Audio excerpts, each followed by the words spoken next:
Hello students. तो आज तो मेरे हाथ में जो किताब है उसका नाम है परिवेश, क्लास 5 के बच्चों की स्कूल की किताब। ठीक है ना। और इसका जो चैप्टर मैं डिस्कस करने जा रहा हूँ, एक्चुअली में मैं चैप्टर पढ़ाने नहीं जा रहा हूँ, उसका सॉल्यूशन बताने जा रहा हूँ।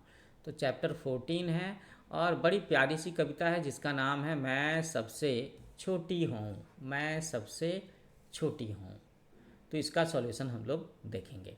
तो एक बार जल्दी से बता दूं कि मेरा नाम संतोष कुमार है और आप देख रहे हो न्यू एज कोचिंग का चैनल, है ना। और मुझे उम्मीद है कि आपने इसे सब्सक्राइब ज़रूर कर लिया होगा। अगर नहीं किया है तो तुरंत इस वीडियो को लाइक करिए और सब्सक्राइब करिए, है ना। चलो, तो लेफ़्ट साइड में मैं आपकी किताब का पेज दिखला रहा हूँ और राइट साइड में मेरा हैंड रिटन सॉल्यूशन आप देख सकते हो। मैं ये सॉल्यूशंस आपको पढ़ करके भी सुनाऊंगा ताकि कहीं पर भी कोई कन्फ्यूजन ना रहे, अगर आपको मेरी हैंडराइटिंग पढ़ने में कोई प्रॉब्लम आ रही है तो। वैसे मैं ये जानना चाहूँगा कि आप कमेंट करके बताओ कि मेरी हैंडराइटिंग कैसी है। हम्म? चलो, तो पहला क्वेश्चन जो है वो मौखिक सेक्शन से है। कविता में किसके लिए आया है? कविता में मैं शब्द किसके लिए आया है? ये कवियत्री के लिए आया है। बालिका माँ का आंचल पकड़ करके क्यों रहना चाहती है? वो माँ पर निर्भर रहने के लिए। वो चाहती है कि सारा कुछ माँ करे उसके लिए, मम्मी उसे प्यार करे, उसका ख्याल रखे, इसके लिए। माँ बच्चे के लिए क्या क्या करती है? तो ये तो आप सब बच्चे भी आसानी से बता सकते हो, फिर भी मैंने जवाब लिखा है कि माँ बच्चे के लिए खिलाना, नहलाना, मुंह हाथ पोंछना, बच्चे को सजाना, ये सारा काम करती हैं। परियों की कहानी कौन सुनाता है? तो परियों की कहानी माँ सुनाती है। कुछ घरों में ये काम दादी नानी भी करती हैं, बहनें भी कर सकती हैं, है ना। कोई प्यारा सा भाई हो तो वो भी कर सकता है, लेकिन इस चैप्टर के अकॉर्डिंगली इसका जवाब है माँ।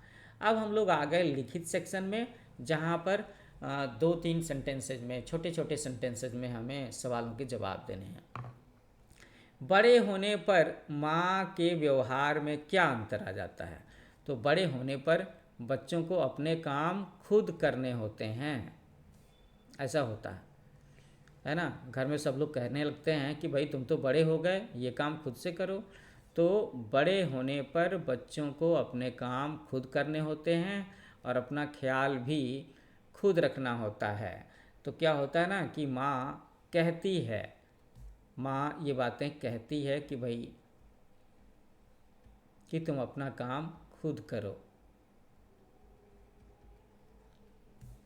सेकेंड क्वेश्चन, बच्चों को निर्भय का भाव कहाँ मिलता है? बच्चे जब माँ की गोद में या उनके आंचल की छाया में होते हैं तब वे निर्भय होते हैं।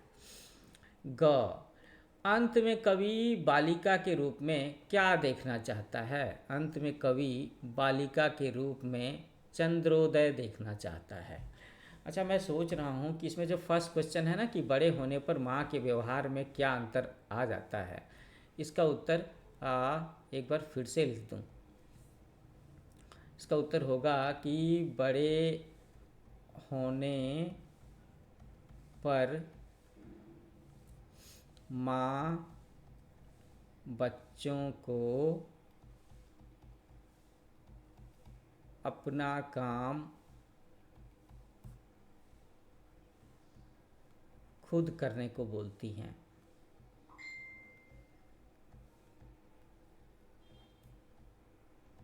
यही उनके व्यवहार में चेंज आ जाता है। जब बच्चे छोटे होते हैं तो मम्मी बच्चों का सारा काम कर देती हैं, लेकिन जब बच्चे बड़े हो जाते हैं तो मम्मा बच्चों को बोलती हैं कि अपना काम खुद करो। ये चेंज आ जाता है ना। तो इस सवाल का जवाब ये है, बड़े होने पर माँ के व्यवहार में क्या अंतर आ जाता है, ये आप यहाँ से लिख लो इसे। चलो, तो अब हम लोग आ गए क्वेश्चन नंबर 2 में। कविता के अनुसार पंक्तियों को सही क्रम दीजिए, है ना। तो सही क्रम दे देते हैं। थमा खिलौना नहीं सुनाती, ये चौथे नंबर पर होना चाहिए। मेरा अंचल पकड़ पकड़ कर, ये पहले नंबर पर होना चाहिए।